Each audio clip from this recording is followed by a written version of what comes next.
It's June 2nd, 2021, and we're talking all things LPL with Jordan Lyric Corby. This is the True Sight Podcast.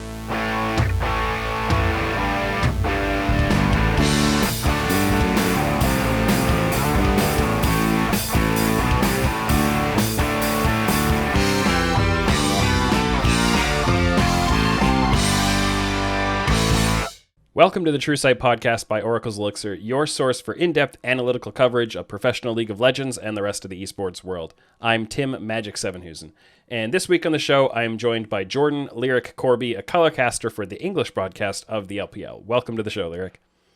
Yeah, thanks for having me on. There's no better time to be on than LPL just winning MSI. LPL starts in like 5 days. It was just the perfect time.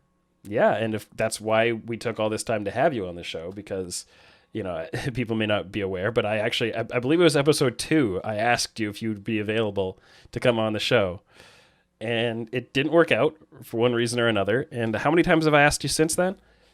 I think we were at a solid 3 or 4, and there have been times I think, man, Tim's gonna stop asking me. He's 100% not gonna bring me on the show anymore. But luckily that didn't happen, and we were finally able to make it work.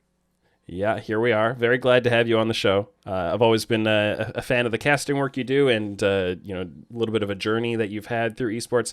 Actually, that might be a good place to start here, is for people who aren't as familiar with kind of who you are and what you do, where you've come from. Maybe give a quick background of kind of your presence in the esports space and the steps you've taken along the way.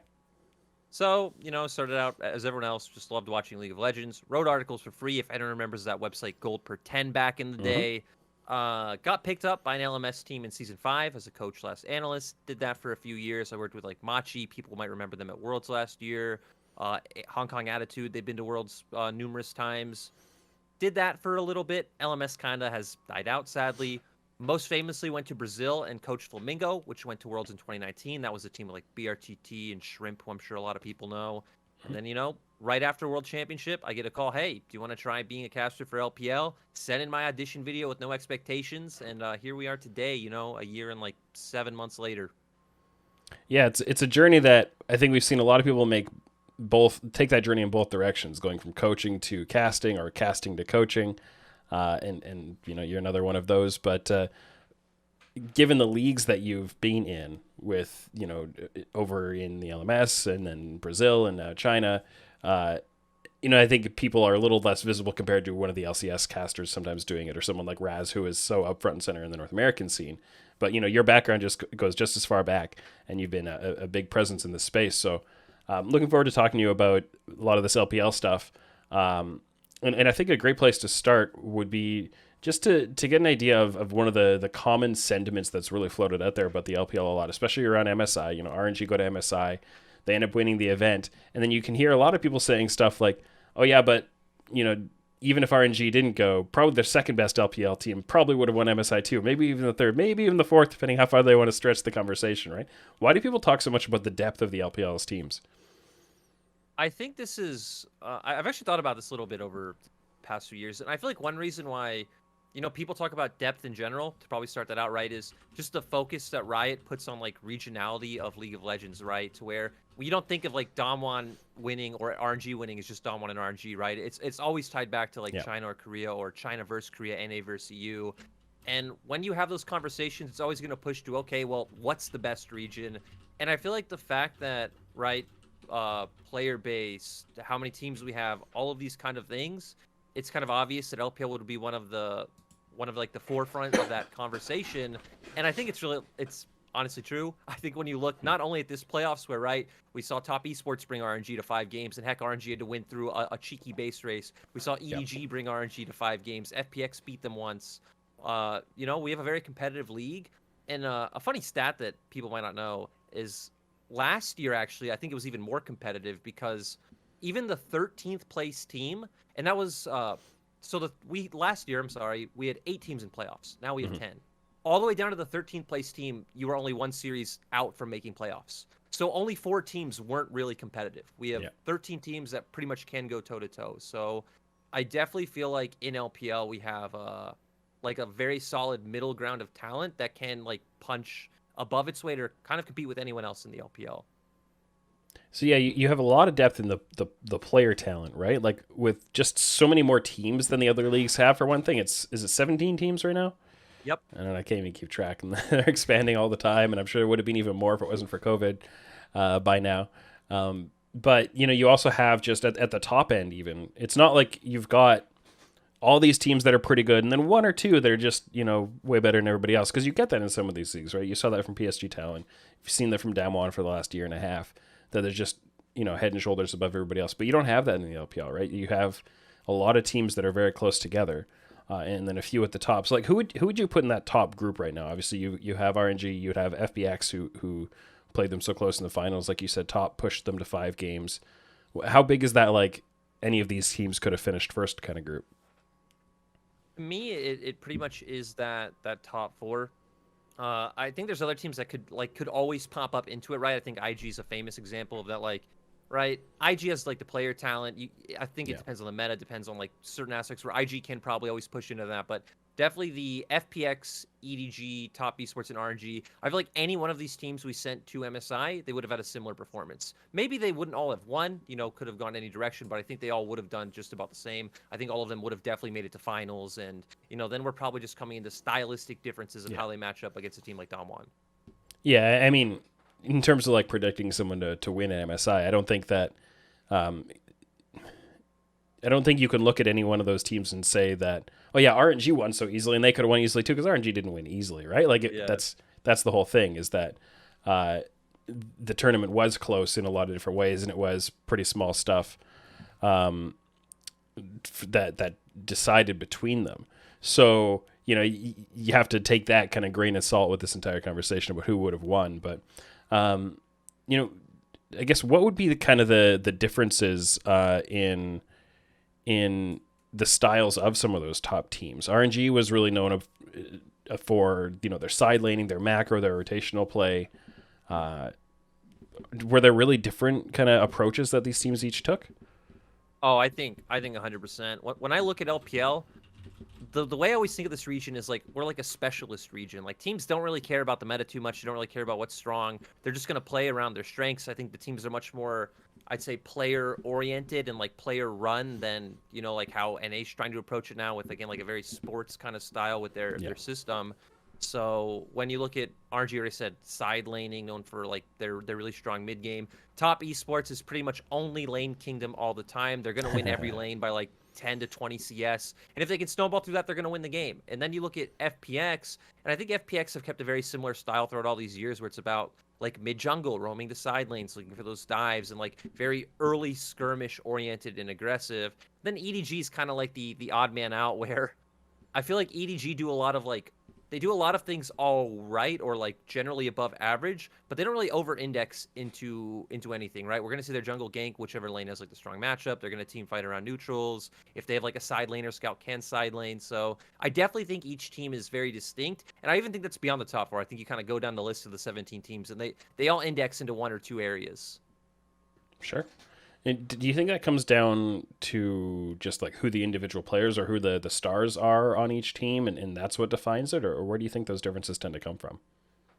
My guess is that it comes down to the fact that it's always been very, I'd say, like very well known knowledge that in China at least, right, like the star players have a lot more say than anyone on the team. Doesn't matter if you're like the coach, the manager, the general manager, and sure, that's, I think, going to change and tone down like year after year. But I still feel like, a lot of the examples from teams like IG, where if the Shy doesn't want to play something or Rookie doesn't want to play something, they're not going to. They're gonna play what they want. They're gonna do what they want. So I feel like it's just a very player-oriented league. But I also feel like that's good. Because again, you're gonna naturally let your own team strength shines. You're not gonna try and go into any other areas or dynamics that you really can't play into.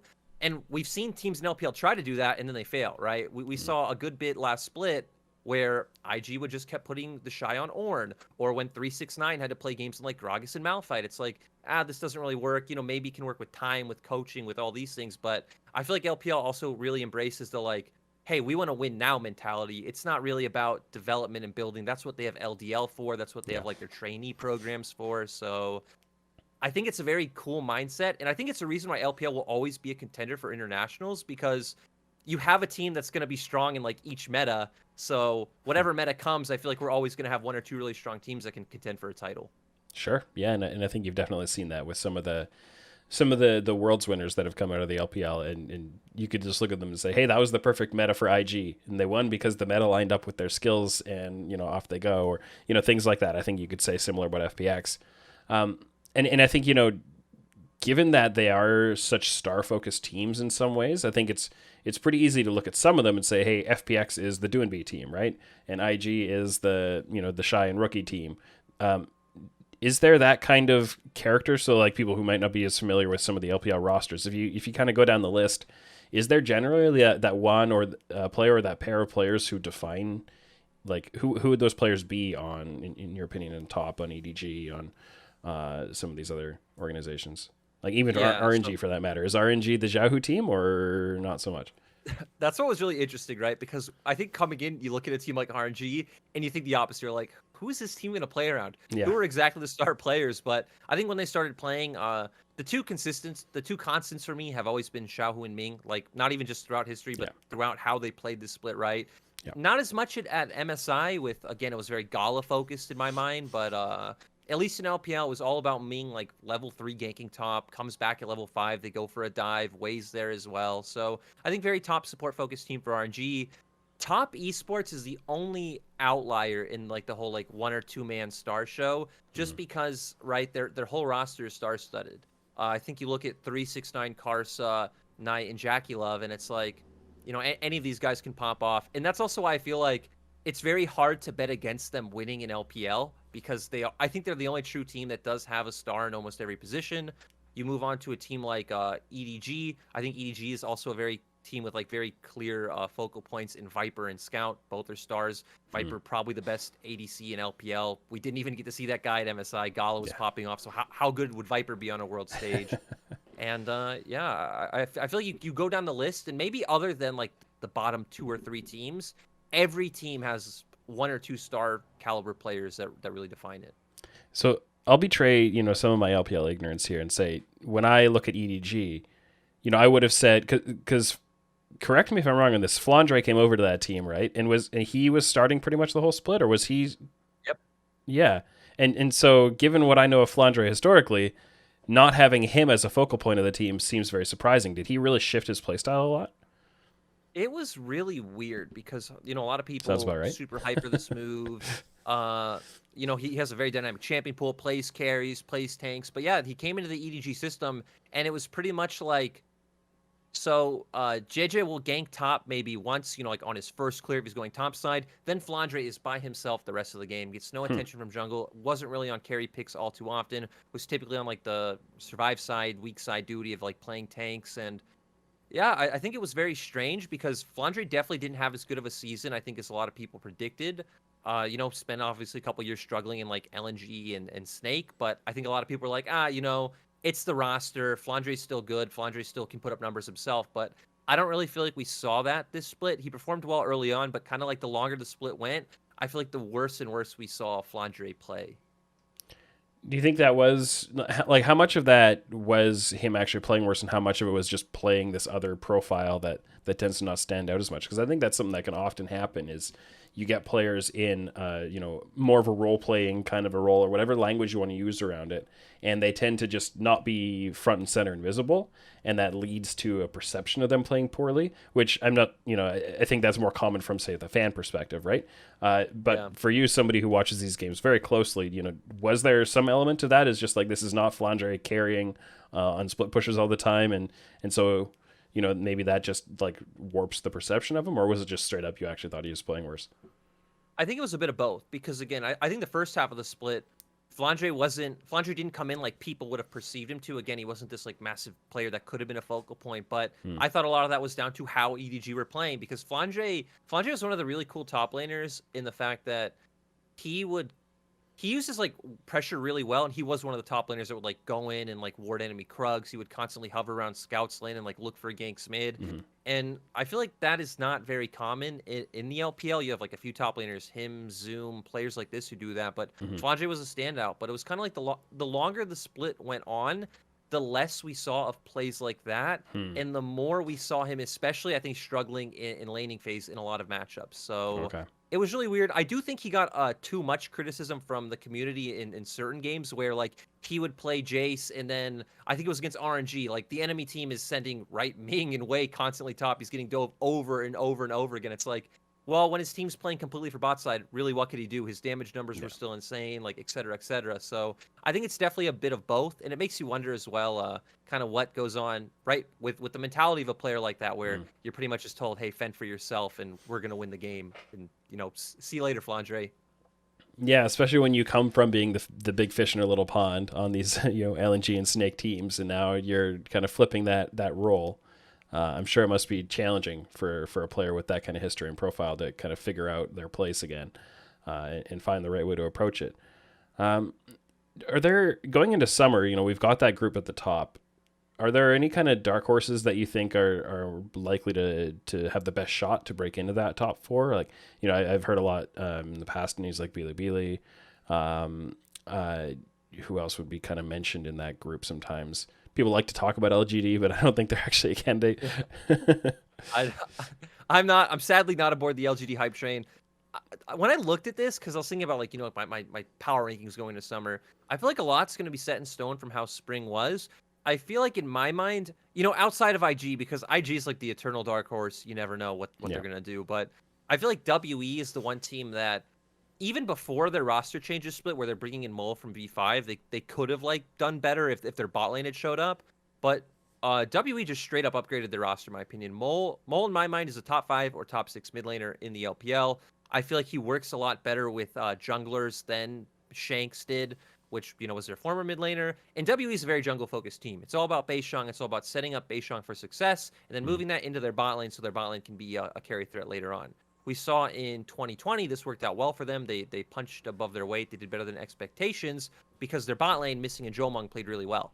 But this split, it was a lot rougher for them. They struggled, especially in laning phase. We saw them get 2v2 killed constantly. And then Jomong wasn't set up to be like a big hyper carry like he'd always been in mid to late games. So to me, if WE can solidify their bot lane, they've massively upgraded their mid laner. Their top laner is a top 5, top 6 top laner in the LPL. Beishang's one of the best junglers in the LPL. In terms of talent, this team is stacked, and they should be punching above their weight, or at least competing for a higher spot.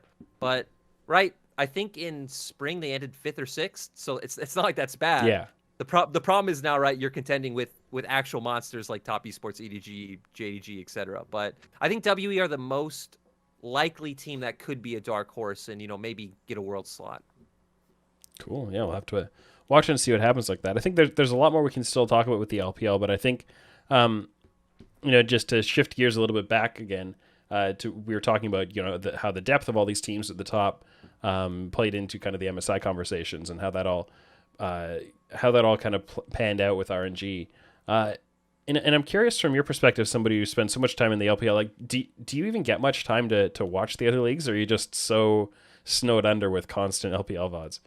Yeah, the fact that LPL 7 days a week it's almost impossible. Like sometimes certain regions start at good times, right? Like when LEC's on weekends, actually the LEC games start maybe an hour after the LPL games. But then, I've just spent like 6, 7, 8 hours watching LPL games. It's like, it's like you're watching the games, but you're not really completely absorbing them, what's happening. So no, it is extremely hard to follow other leagues. You have time once like playoffs kick around, but it's one of those things where I try my best, especially like interesting teams. Like when Sword Art went to TSM, I tried to watch some of their games early on. I think everyone wants to always see what happens with G2. Yeah, and then, oh my God, don't Tim. It was so heartbreaking, but hey, he did an interview and he said, Suning was a summer team. He's on TSM now. TSM's going to be a summer team. So let's go Sword Art. Yeah, not too much time. No, yeah, and part of why I'm asking is because then you come into MSI and you did some casting at it and you got to pick up on some of these other teams. What were some of your takeaways or things that you learned, whether it's during MSI from some of these other regions or just in the prep that you did going into it, watching them in their domestic play? Did you learn anything new about some of these regions or adjust your opinions of them at all based on that prep or the actual gameplay in MSI itself? I think one thing I was really surprised about is just the quality of individual skill, because that's always one of the metrics like I try to judge teams on before going into an international, because right, you can really never know how these teams are gonna kind of come out against each other. And it's like in terms of laning phase, I really did expect like Damwon and LPL and RG to just blow out a lot of these teams in the water. Like I didn't have a high opinion of Mad Lions from playoffs. I think a lot of people can understand that, right? We saw their bot lane struggling a bit. I was never really that high on Armut with, his Aatrox and Wukong. Cloud9 as well. Like at least some of the games I did watch, it did seem like sometimes they won't find a massive lead early on and they do win through like maybe perks creatively split pushing a side lane or some kind of play along those lines. But in terms of laning phase, like these teams competed, they stepped up, and heck, when we started to see Cloud9 and Mad Lions draft like early game compositions, they were able to get right the 2,000 and 3,000 gold leads. So I think that's a very good sign for LEC and LCS, in my opinion. And then the other big thing was just PCS in general. I think PCS is going to be a surprise for everyone, especially the fact that I come from that region is like, I thought PCS was done for. A lot of owners have slashed their budgets in half or more. Players are, all moving to LPL or moving to like mobile games like Wild Rift. Maple looked completely washed in LPL, but I guess just the comfort of being home, like he looked good at MSI. He was finding solo kills, impacting the map. Like I was super impressed by PSG, and I love the way they play. I love how it's like a very early game pick oriented, invade the enemy jungle, get down vision, go back to your lanes, push out, invade the enemy jungle again. Like I love teams that do things like that. It feels like a very like reliable play style to me, and it's very fun to watch. Mm-hmm. Proactivity, right? Like I'm always, there are different ways you can play the game and there are different effective ways you can play the game. But I'm always very strongly biased in favor of that proactivity, like the control. Like I'm going to be the one to put myself out there. And as long as I don't make a mistake, I'm going to have the advantage, right? As opposed to the approach of I'm going to play so carefully and perfectly that the moment you make a mistake, I'm going to punish you for it. Like you can win a lot of games that way, and teams have been very good at it, but I'm always biased in favor of the team that's putting themselves forward and daring themselves to make a mistake as opposed to daring the other team to make a mistake. So, I definitely appreciated that about PSG as well. I'm the main thing I'm curious about with PSG and the PCS is just that they were so clearly a team that was way above the rest of their league, right? With the record they had, how convincingly they won, just the metrics, even without having really watched much of it, looking at the statistical metrics of how far ahead that team was. And it does make you wonder, when you have a second team coming through behind them, going to Worlds or whatever it's going to be. I think they get 2 teams, right? They don't get 3, do they? Yep. 2. And so then you wonder, can the second team carry that through? Worked out pretty well last year, I think. They acquitted themselves reasonably well. I'm looking forward to seeing, and also the fact that they're playing with a sub, right? It changes the story also. So, I think there's a lot that you can also look at from the wildcard regions. Obviously, I think Japan put up a much better fight than anybody expected. The great story of Oceania winning through under some strange circumstances, but there's a lot that is worth looking at Worlds and saying, hey, this gets more and more competitive all the time, which is just fun to see. I think Japan especially has been a region that I have told people for years, like, this region one day is going to be competitive. Just from, like, back in the LMS, we would scrim them all the time, DFM especially, and DFM was always a team that, if they were in LMS, I think, like, when I was there, 2016, 2017 kind of period, they would have been competing for, like, top 3. They would have been fighting teams like HQ, who were that second place slot. In scrims, Japan's always been good. You look at the Korean like challenger ladder, a lot of their players are always really high up, and it's like it just to me has been surprising that every time they get to internationals, they don't perform as well as it seems like they do in the scrims that we see. So it's kind of nice to like finally see Japan put up a fight, even with their small player base, even with, again, like less money than other regions. Yeah. I still think that this is a region that is going to be more and more competitive every year. Yeah, and you get the idea with a lot of those that it's a momentum thing, right? You have to have enough success to draw more attention and to give more confidence to the players to invest in it and say, hey, there's a future that I can work myself into. If I play hard enough, I can go pro and actually make a living on this, or or make it aspirational in different ways, and that builds this momentum and this snowball that eventually turns into more and more. So definitely something that I agree. I think we can see more out of them in the years to come. So let's get back to the LPL. We took that little digression that I wanted to kind of capture off some of this other stuff on the side, but uh, we've been talking about the LPL, kind of the rosters and the ways that they express themselves, the teams do in different ways, and I'm curious what your take is on some of the ways that rosters are built in the LPL, and specifically, the amount of importing from Korea that happens.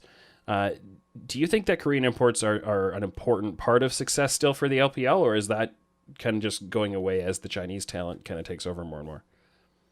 I think the amount of importance is slowly, like very slowly fading, right? I think right now less than half of our teams have Korean imports. I think maybe it's about 6 or 7 right now. Hmm. But at the same time, you look at like which teams and like where they are finishing at the end of the split have them. It's like, again, IG's in playoffs, FPX is in playoffs, JDG's in playoffs. Yeah. Like all the teams that do have like prime talent coming over from the LCK are still doing well. So I think it's one of those things that if for whatever reason, let's say right now all our imported players went to NA, LEC, LCK, I definitely think there'd be a drop off, especially in terms of like our upper middle of the pack. I think we'd probably still be able to produce like, one or two really strong teams that can compete, and some other teams that can compete with other teams like second and third seeds, but it definitely would leave a big void in my opinion. Like some names would be so hard to replace, like the Doinbis of the league, the rookies Yeah. of the league. Yeah.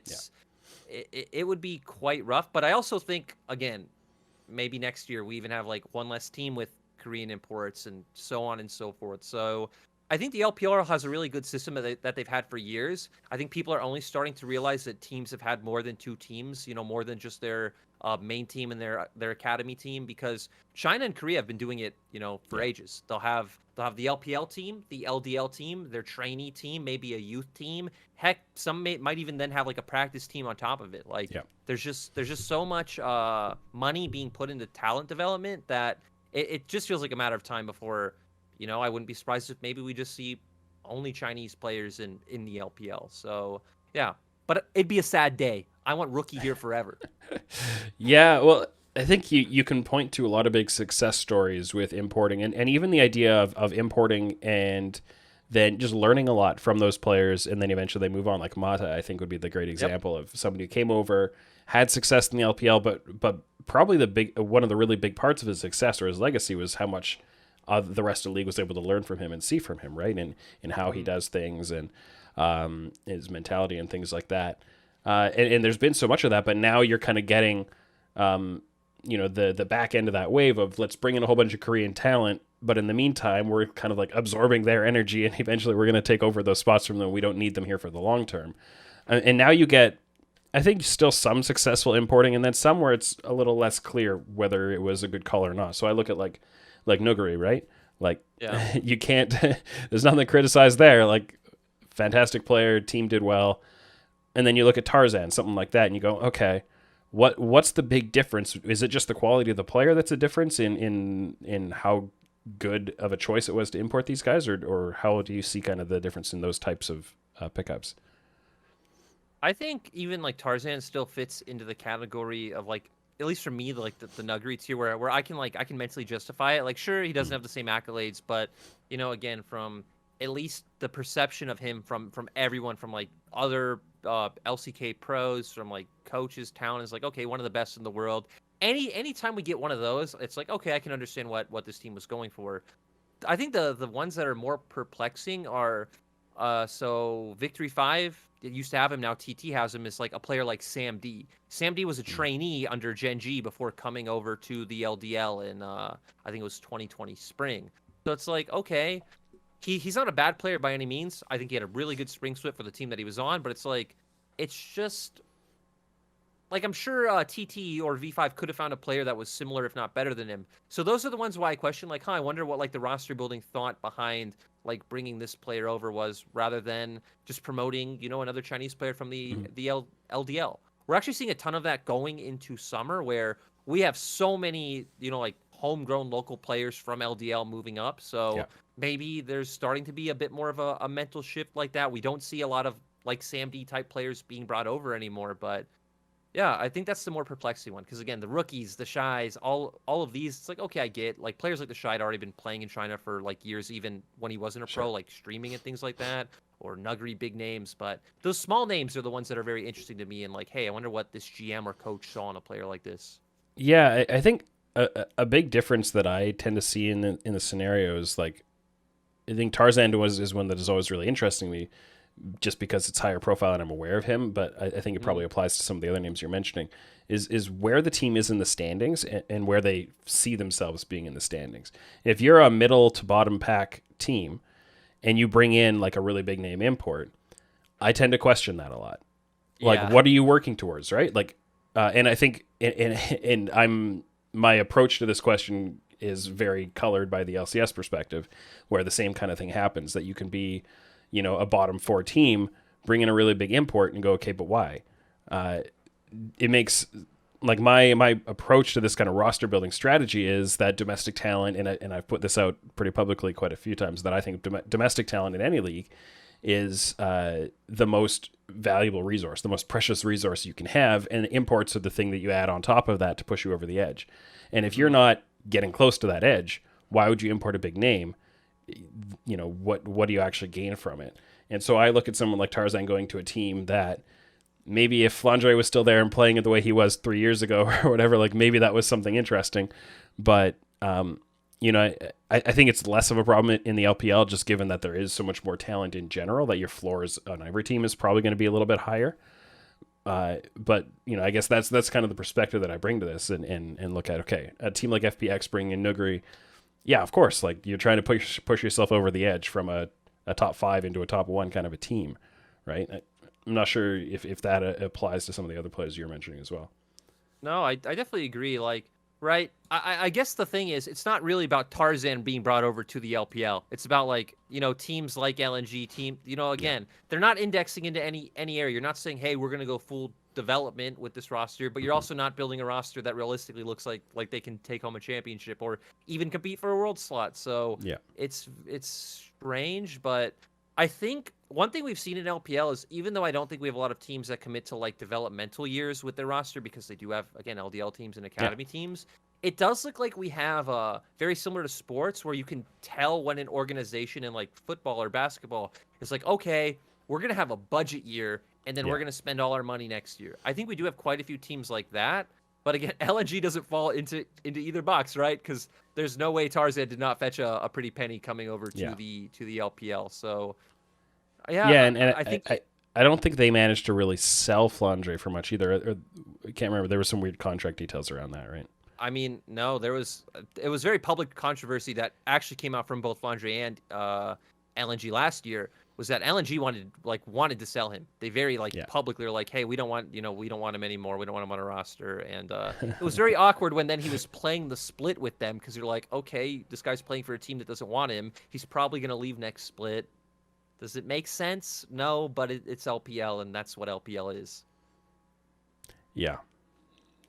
Yeah, I don't know. It doesn't seem like the best way to drive up the value of your asset, but there are different ways you can approach that. I think, an example, again, from the LCS side where I'm a lot more familiar on the details of going from a budget to a big spend year is what Golden Guardians tried to do, right? They finished, relatively well last year, and then they wanted to bring in, a big free agent to push themselves over the top and go to Worlds, and then all the COVID stuff hit. I guess that was, given the consequences of what had been going on with COVID, they got their budget cut, they couldn't make it work, and then they did an even harder reset. So I think you get that kind of approach, and I'd like to see more orgs take that kind of self-awareness of what is our cycle. Like, let's look at this as a 2 or 3 year cycle, and here's what we're building up to, and then we'll get that big push, right?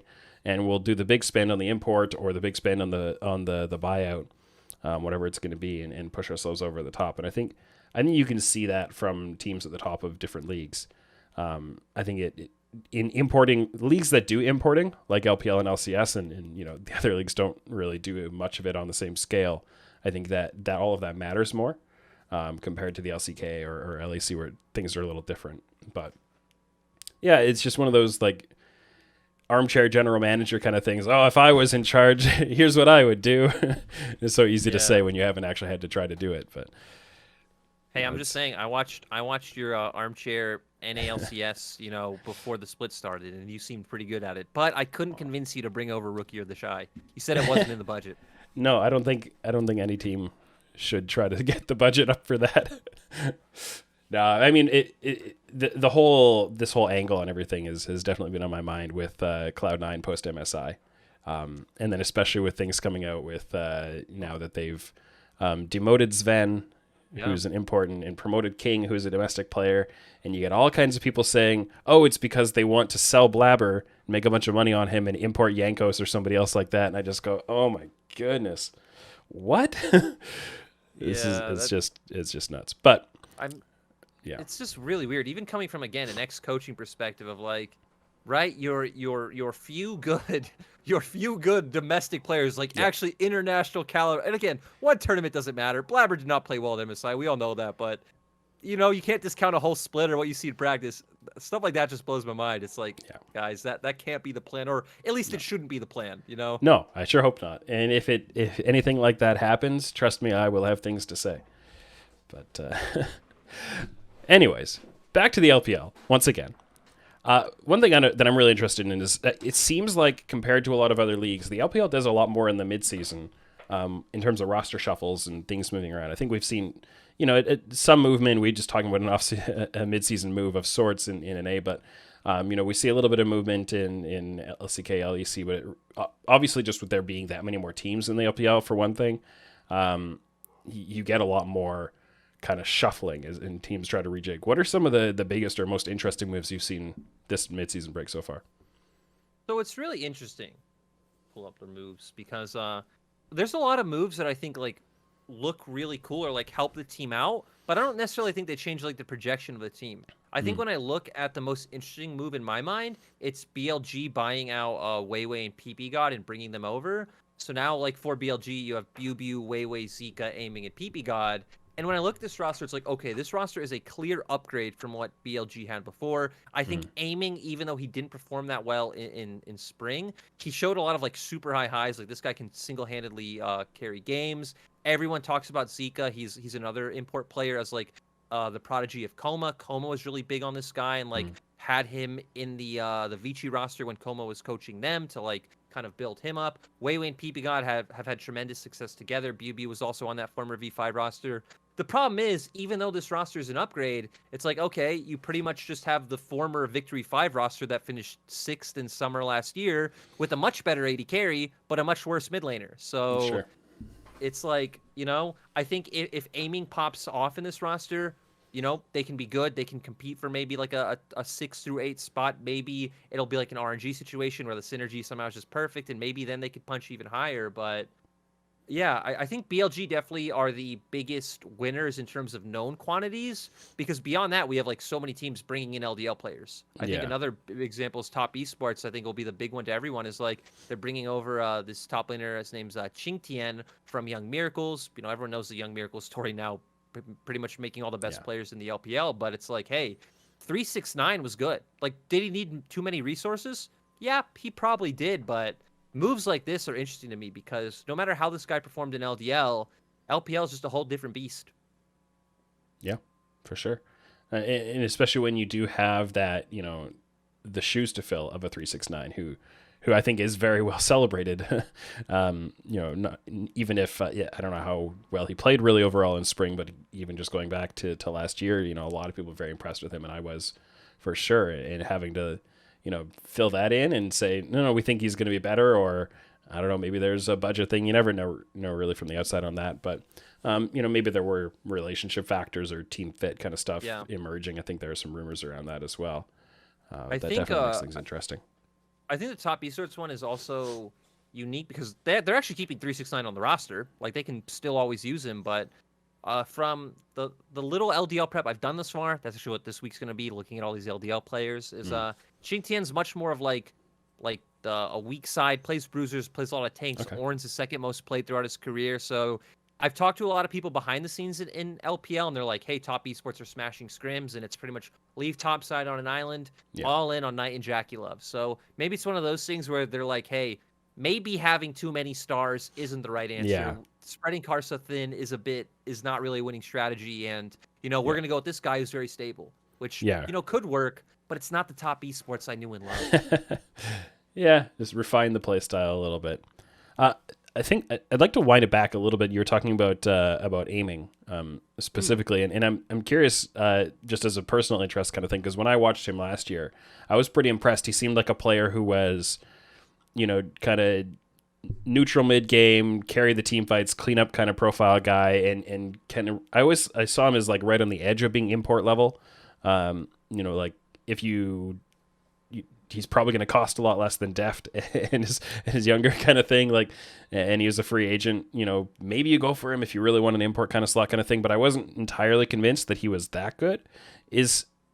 How did he play? What kind of style did he end up playing in the LPL to make him kind of gain the favor that he seems to have with you?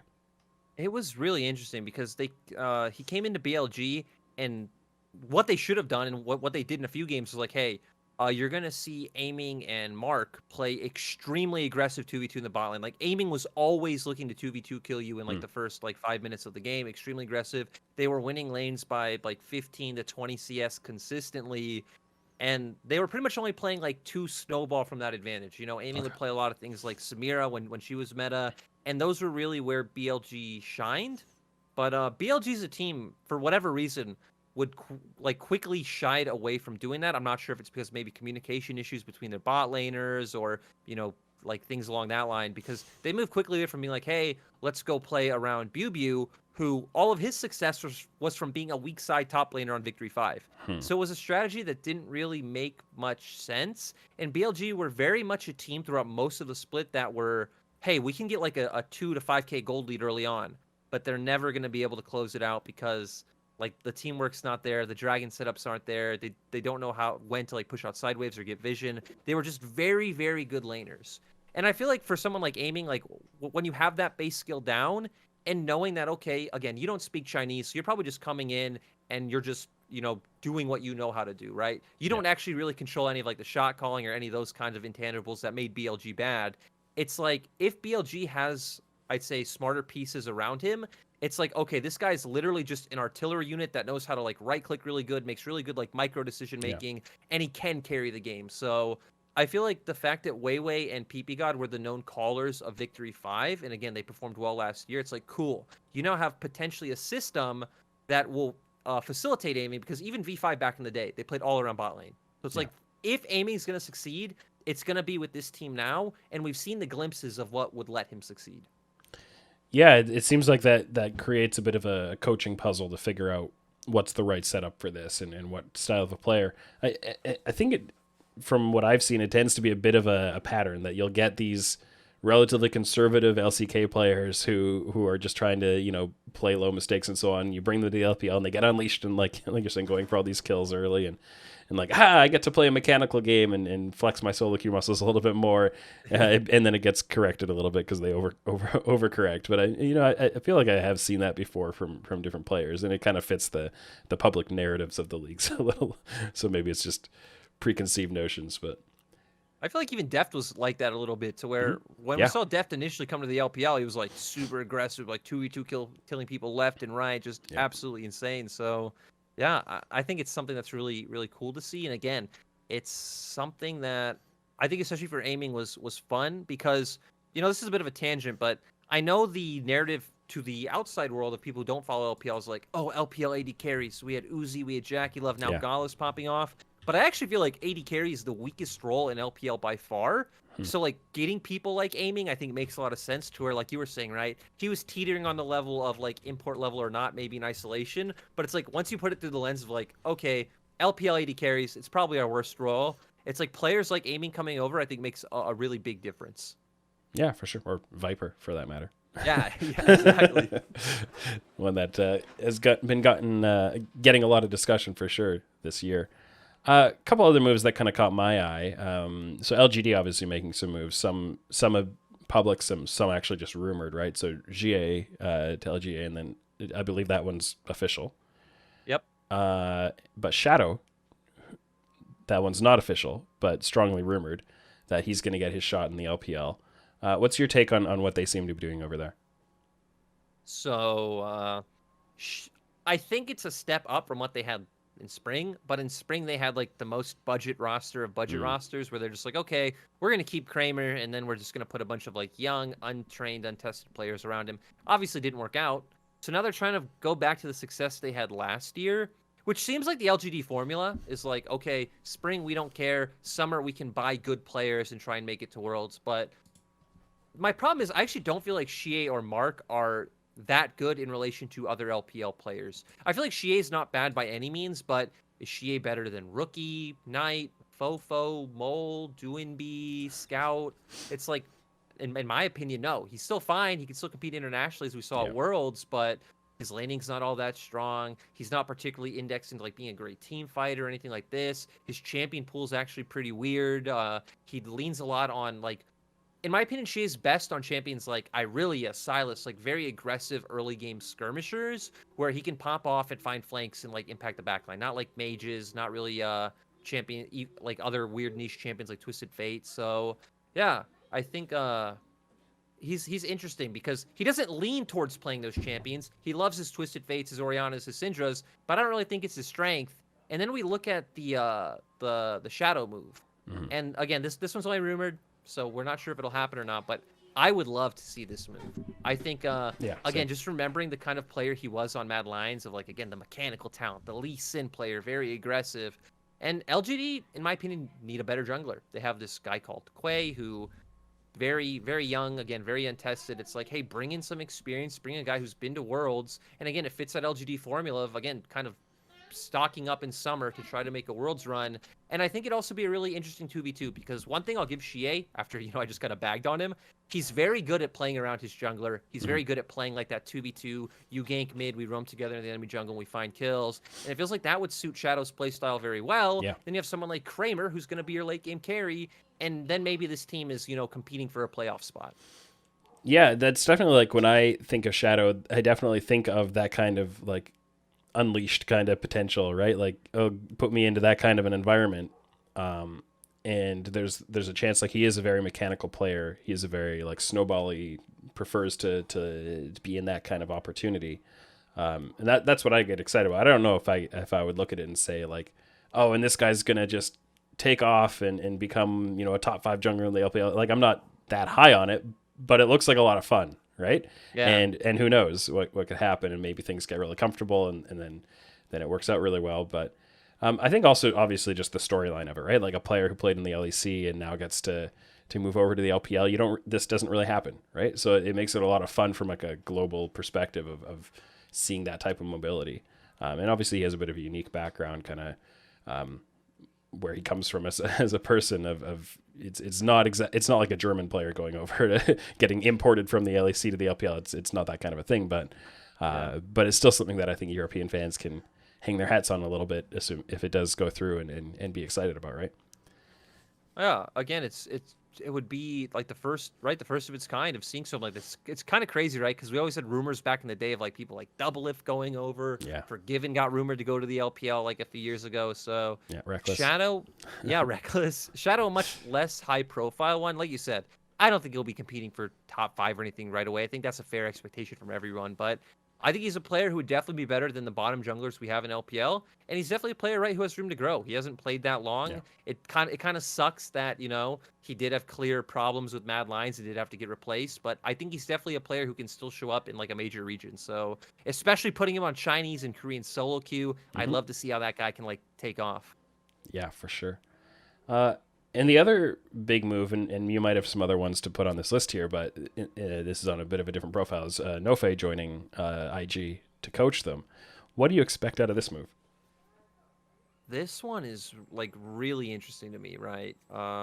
Because obviously the two big teams Nofe did, the Tigers, and he was with EDG in like 2017, 2018, when, EDG did win a title in 2017, did make it to Worlds in 2018 before their slump.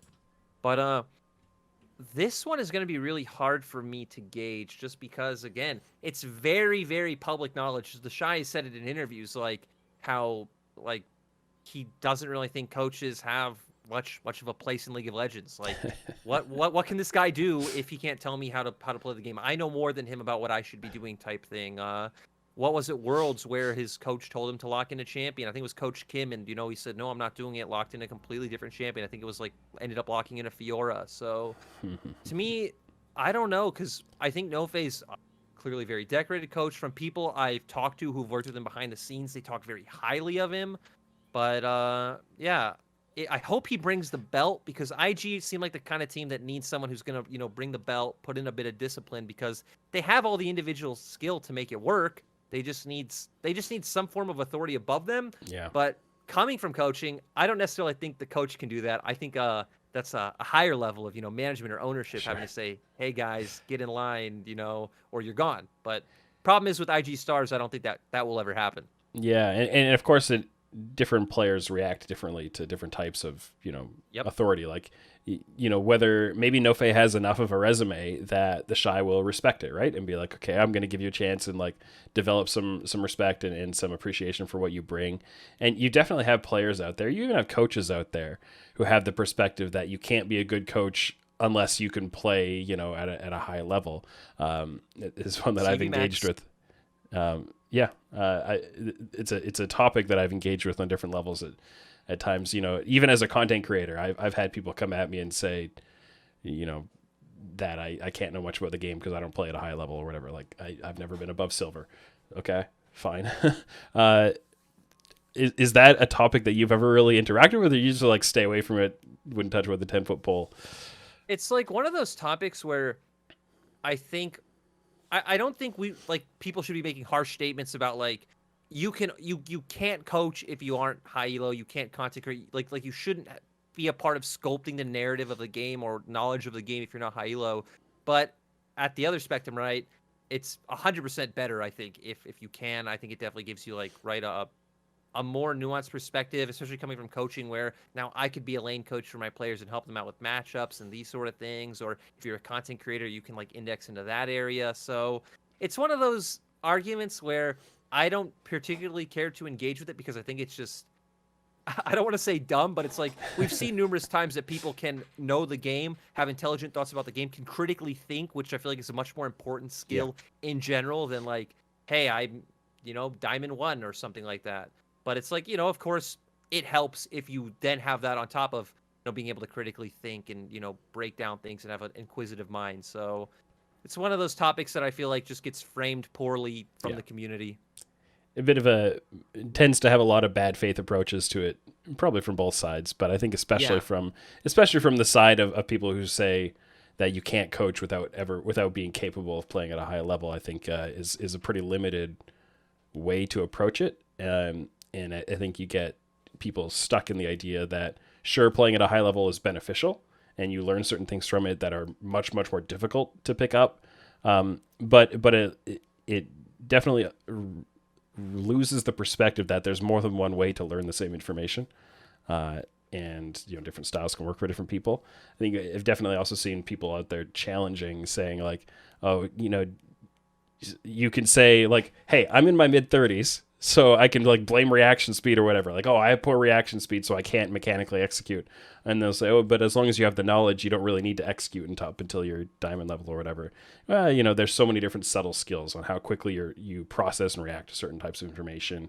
How many different pieces of key information you're able to hold on to at once versus diving in on a certain thing and understanding it very deeply, then pulling back and understanding the other thing very deeply is very different from, juggling key pieces of information. So, and it's a pet topic of mine that I get a little worked up about at times when I see it approached from a certain perspective. So, always interested to hear, especially if I think somebody's going to be sympathetic to my side of the argument, then I'm gonna try to shape the narrative abusively. Again, to me, it's like it just shouldn't be a disqualifier. Like that's the only part of that other argument that peeves me is like they try to make it a disqualifier of, again, if you're not challenger, if you can't compete with other pros, you shouldn't talk about the game. It's like, I feel like we have so many examples now over years and years and years that that's not necessarily the case. And kind of a bit of an anecdote, I had one player when I was coaching in Malaysia that was like hard stuck plat 1. And then he went and started learning other ways to learn the game. He started doing more VOD reviews. He started talking with more people, like analyzing the game. Suddenly he goes from Plat 1 all the way to like High Masters, And again, he wasn't playing to get better at the game. He wasn't able to play at that level, but he interacted with other forums and it helped him understand the game better. And it's like, sure, most people aren't going to put in that time to then grind those games, even if they are like analytically viewing and like trying to figure out the game on multiple levels. So again, it's one of those arguments that I agree is so frustrating, but it's so frustrating that's why I don't participate in the discussion. Well, too bad. I dragged you into it, so here we are. Well, let's take a little time towards the end here to answer some questions from listeners. People are able to submit questions through the Patreon at patreon.com/OraclesElixir when I announce the guests ahead of time. Or if you watch live on Twitch chat, I sometimes look for questions in there as well. I had a question from Jetlagging1, who's wondering about the LPL English cast being able to cast in studio or not, and I don't know if you want to share any information about that. Yeah, so the English casters will not be in the studio this split. Again, a lot of turmoil with COVID, with visas, with all those kinds of shenanigans where, maybe we would have been able to get into China by the end of the split or something like that, but pretty much physically impossible because the way the world is right now. So we're going to keep the remote setup for now. And, with LPL starting in 5 days, we all got to be ready for it. Yeah, for sure. Core is wondering your thoughts on the topic of replay access for pro teams, which has been in the news a little bit. Background on people who might not have been aware of this. It's something that Mithy was tweeting about, the coach with Cloud9, and he was sharing his frustrations with having to watch just public VODs of matches from other leagues or things, and how it's so much less useful than getting the replay files and being able to, toggle vision on and off or rewind things and change, your perspective to watch different matchups and stuff like that. And so he's kind of campaigning for, hey, can we get replay access to these top leagues, for other pro leagues to learn about them? And so the question is, how you feel about replay access not being available across leagues like that. I think it's just very strange that we don't have it, and this is a bit of a tangent, but I think there's a lot of basic features. When I was a coach, I was very upset we didn't have replay accessibility, a true sandbox mode where you can put more than one player into a practice tool and actually practice things. There's a lot of small things that I don't really understand why Riot doesn't put in, the time into creating. And I know they've tried to do all these things from behind the scenes. I'm just not sure why they've never committed on finishing, executing, releasing publicly, or because I think it's very tough to improve when you don't have access to these tools. And this was something you said earlier, I think before we were on cameras, right? It's understandable that a team like RNG might not care if there's access to replays or not. You're the best team in the world. You don't care if whatever team in another region could see you, and you don't necessarily want to watch them. But I think even looking past the major regions, who it really sucks for the most is places like Oceania, Brazil, these really isolated regions and players where your solo queue isn't good. You don't have good player bases. You really have nothing. And it's well, how do we improve? Because we can't scrim anyone. We can't get better. Access to replays, access to more tools to improve your team would be better. And at the same time, I also don't think it matters if top teams are no, I don't want to give my replays because they'll get better and we won't. It's so what? Deal with it. I think Riot should just look out for the ecosystem of the whole competitive system. It doesn't hurt anyone. It'll help everyone grow and everyone improve. It'll help content creators, I think, too, if there was a public access database to these VODs in general. It would help it would help everyone. So it's one of those things that I hope this discussion being sparked kind of pushes it to happen. And yeah, it would be great to see. Yeah, I agree. I think it's something that would be good for the esport ecosystem as a whole to have access to these things. I think one of the challenges is, in League, you're not able to open a replay file right now unless you have a client on the same patch. And so then, the teams already have this, is that they have installers for previous patches, the pro teams. And so they're able to do this because they use it for playing on Tournament Realms and things like that. Yep. When the solo queue patch is advanced for content creators and so on, that's distributing old versions of the game is something that maybe Riot is a little more hesitant to do. But this all tracks back to technical debt, right? And I think if you're not a developer, if you're not a software developer, the amount of learning you have to do to understand why they can't just put 3 people on it for 6 months and have it be done. Like, you have to learn a whole lot of stuff about coding before you understand why they can't just do that. And that's one of the really big challenges. There are really, really, really big problems with trying to build some of these solutions, and not to say they're not possible. But, saying that the amount of things that they'd have to do, the amount of effort they'd have to put in to build some of these tools is just so high relative to the value that you get out of it, that it is actually really tough business decisions in some of these things. So, not to justify the way they haven't done it, and I wish that they would, but I don't think there's probably a game out there with the level of technical debt that League of Legends has behind it, just given the way that they've built the game, how long the game has been out, and how much they've built on top of it without ever doing a reset of the code base and stuff like that.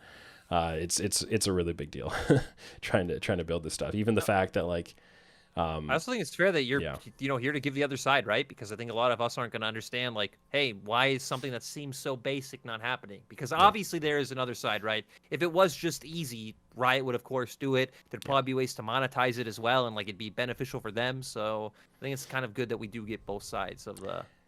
Yeah, and I just try to extend some level of reasonability to sides of this, that if it seems like there's an easy answer and yet that easy answer hasn't been used, well, then it's probably not an easy answer. And that's just something that's kind of realistic. It is really exciting to see that LCS gets ProView back for Summer Split. Yeah. Now that they're back with their physical, their production crew is in their physical offices, not all working from home. So I think that's what they've said is a big reason why they're able to do ProView now. They can actually have their staff on site, and also the teams are going to be on site now and all of that. But I think that's a little less of a factor. But that's really good to see. Hopefully there will be ProView in the other leagues as well. That I think that can be so beneficial to learning the game on a deeper level, and I'm definitely happy to see it. Yeah, it's one of those things where it's weird too, because again, I know at least for LPL that we do record our ProViews. I know we do put them out on our own official, again, don't use Billy's, but I feel like especially for LPL, there's probably another wall. I guess it'd be for all regions, right? I'm sure the Riot local offices or Tencent or TJ for us kind of controls what could be released publicly. But I agree. It'd just be nice to see if we can just put out all the tools to everyone. Again, not just teams, players, content creators, coaches, casters, analysts, anything. And again, it just seems like it'd make the scene better as a whole. But I feel like we'll probably get there someday. Yeah. It'd just be nice if it was soon. Yeah. I mean, Riot did eventually release a replay system that exists. Yeah. And it took them a long time to do that, but they actually did do it. So, there's nothing to say that they haven't had a little, a pair of developers working on a multiplayer sandbox mode for the last year and a half. Maybe they might have. I was going to say, they're just not ready to say, right? Practice Tool's another one, right? Didn't exist at first. Riot eventually did cave in and do it. It's sure, can it be better? Should it be better? Yes, but you're right. Could be being worked on as we speak. Now, if they ever do a League of Legends 2 where they literally rebuild the entire game from the ground up, guaranteed they'll have all of that stuff built in from off the bat. Things like Dota 2 or CS:GO having some of those tools built in is because they have literally rebuilt their game. They had an original version, and then once or more than once, they have just taken everything from scratch and done it over again and gone, if we had built it this way in the first place, we could have all these other features that are so great, and they've done that, right? So, maybe it'll happen in the future of League at some point, but for now, we struggle. We do the best we can with what we have, and we enjoy talking about it and complaining about it, and that's valuable in its own right, I guess, for some people. Well, this has been great. I really appreciate you coming on the show and the fact that we're able to make it line up and work out. So maybe someday in the future we'll have another one work out in 6 months or a year or something, get some perspective on the summer split or something like that. But what's the best way, Lyric, for people to follow your work if they haven't been following along with the casting and coaching and so on you've done in the past? So, best way to follow me is on my Twitter, which, Tim has this nice layout, which has my Twitter right there. Sorry it's not simple and doesn't just say Lyric because I don't want to lose my nice check mark. Jordan Corby LO on Twitter. I'm probably going to start releasing content this split. One thing I really want to do is, if I can get access to the LPL Pro Views, maybe try to break down some of those for people in the West. So yeah, follow me on Twitter. Maybe you'll get content. If not, you'll just get some LPL memes every now and then, and I'll appreciate it. Yeah, and I'll make sure that the link to that Twitter is in the show notes, especially for those of you just listening on the audio and want to click through to that. And other ways that you can follow along with this show and the content that comes out of here, you can support the TrueSight podcast at patreon.com/oracleselixir. You can subscribe to the show on Spotify, Google Podcasts, Apple Podcasts, and anchor.fm/TrueSight.